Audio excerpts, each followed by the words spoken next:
I think there's a strange thing that happens when you spend a lot of time taking care of a partner, of a family, building a career, being a parent, being what everyone needs you to be. And then suddenly someone asks you, what do you want to do with your life? And you really have no idea where you're going. You know what you don't want anymore because you've lived enough life experience to understand that, but you don't actually know what you really want. And I'm realizing that figuring that out is one of the biggest things in this second chapter, or midlife. And you might be thinking and screaming into this screen that you just need to live in the moment. And I do agree with that. And I have been doing that a lot more. Feel like you start to get lost in those moments of living in the day, and all of a sudden you find that life is suddenly dragging you along. And I really don't want to wake up 10 years from now and have regrets, because I haven't so far. And if I'm really honest, Groundhog Day is one of my worst nightmares. It's a horror film to me, and for some people that might be okay, but for me, I really want to live a big, audacious life full of dreams and goals, and that's how I want to live my life. But I've just got to figure out a little bit more about who I am and what I want to do next. So I started to explore the notion of not finding yourself, but noticing yourself, and things like noticing what gives you energy. And for 1 week, I paid attention to what gives me energy and what takes that energy away. Not whether it was productive, not whether we're good at it, which is a lot of us as midlifers will follow things of what we're good at and not what actually lights our soul on fire. And how do you feel afterwards? Maybe it's talking to a certain group of people energizes you. Maybe it's working alone that energizes you. Maybe it's working in an office space that energizes you. Maybe it's getting dressed every day to look a certain way that energizes you. Maybe it's expressing yourself with a piece of art that energizes you. Maybe it's helping someone that energizes you.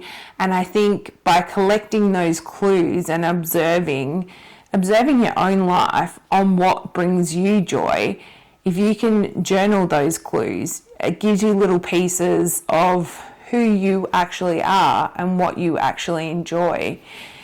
My second tip is to notice what you're drawn towards. This one's really interesting, and we all spend a lot of time on social media and different apps. What stops you scrolling? What fascinates you? What women fascinate you? For me, I really love hearing from women with life experience, and to be honest, I don't see enough of them on these platforms. I'm fascinated by women's life stories. I think as I've entered middle age, I almost want to crave that wisdom from women. If you have social media, start a folder and start saving things that resonate with you. If you read a Substack and you find an article that you love, save it. If you have a book that you love, photograph it. All these little things start to give you clues of who you are and what you actually really enjoy. Reading, writing, cooking, eating, all of those things are going to give you a clue to what you want next. And see what they are telling you about yourself. This is particularly aligned to self-discovery. And this is things like beauty and fashion. There's been a lot recently in the media about everybody looking the same because they're so influenced by the same influencers. But I think social media is so broad that you can start to find your own niche and things that you love. My next tip is something that will be quite controversial, but it's notice what makes you angry. This is an emotion that gets a particularly bad rap, but I find if you observe anger, it starts to tell a lot about yourself and can even be a driving force forward. Think about things that you think are not fair, people that are being not treated right. Why is this still happening? and things that you're expected to do. And if I'm really honest about something, anger drove big parts of my business. I used to be really fed up with the industry that women had to be a certain way. And when we launched our women's wear collection, we didn't have a huge budget. So we used friends of all shapes and sizes and filmed our first collection on normal people. And it was a huge success. People really resonated with that. Another thing that really frustrated me was that people with disabilities weren't being included in the workplace. And I think having a sister with Down syndrome, seeing these businesses put these people on front of campaigns but then not include them in their workplace. So we started a working with disabled in the back end of our business. These are things that I felt angered by, and I was able to harness that anger and use it for good. So think about the things that you feel deeply about. Is it independence? Is it fairness? Is it creativity, respect, freedom, family, equality, beauty, autonomy? All those things can give you a roadmap to something that you can use for good, and it could be a driver for your next passion project. To notice what you miss, and this one could be a beautiful one. What parts of myself have I stopped doing? And for me, for the past 4 years, we haven't done any travel. And for me, travel and spontaneity are the two things that were big life pillars in our family. So take stock of things that you love doing and try to find ways to work them back into your life. It could be more simple things like maybe you used to read more, maybe you used to paint, maybe you used to exercise, maybe you used to dress beautifully and you really miss doing that. Maybe you used to dance, maybe you used to create more, maybe you used to swim in the ocean with no inhibition, maybe you dreamed more. What did you love before life became so busy? Don't necessarily bring it back immediately, just notice it, and this will also give you clues of who you used to be or who you want to be. Notice what feels like you. This one's a really important one, and there are moments that you think, this feels like me.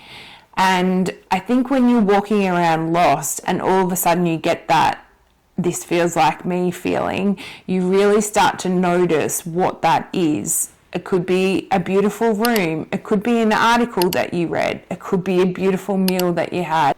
It could be working creatively. It could be writing. It could be having a deep conversation with somebody that lights your heart on fire. It could be being with your children. It could be traveling. It could be sitting alone in nature with a cup of coffee. Whatever it is, collect those moments, because your identity isn't something you have to reinvent. It's something that you can just start noticing. I think in midlife we have these huge ideas that we have to reinvent our whole life. But what happens if we started listening to ourselves and we've had enough life experience? What happens if we listened to that life experience to ourselves and started figuring out what we actually want?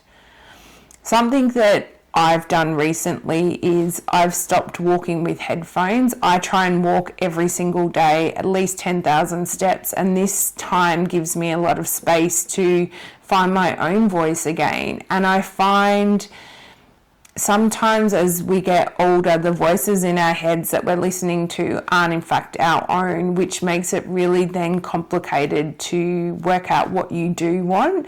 I found by reducing the noise that goes in that it's allowed me to find my own voice, and this is where I notice that things feel like me again, and my voice and my thoughts are starting to become mine again. If I can give one tip, if you journal or even write it down, or even if you want to use your camera roll and photograph it, the So Me list, and that's things that you love. Write it down, no explanation, no judgment. Or if you are a visual person like me, maybe photograph that on your camera roll and create a folder that's your That's So Me list. And by the end of the week, you'll start noticing beautiful memories, walking by the ocean. Maybe it's writing, maybe it's being alone, maybe it's getting dressed in a beautiful outfit, maybe it's talking to that friend, maybe it's making something creatively, maybe it's traveling, learning something new, trying a new language. At the end of those 7 days, sit down, look at that list, and that's your data. You might start seeing patterns, and those patterns will tell you about the woman that you are now. We spend so much time trying to figure out who we are and what our purpose is that we forget a much simpler question. What feels like me? It's coming back into the moment and noticing yourself, and this is the part I found of finding myself and my purpose again. And maybe that's where we begin. You don't have to decide what you're going to do with the rest of your life, what the next 20, 30 years look like. You just need to start paying attention to yourself again. We've lived life. You know what you love. You know what lights your heart on fire. But somewhere in the noise of life and the doing, we've stopped listening to ourselves. And if we start listening to ourselves, we will find the way forward to find exactly who we are. Let me know in the comments below what you found by doing this exercise after 7 days, and hopefully that helps get a little bit more of you back.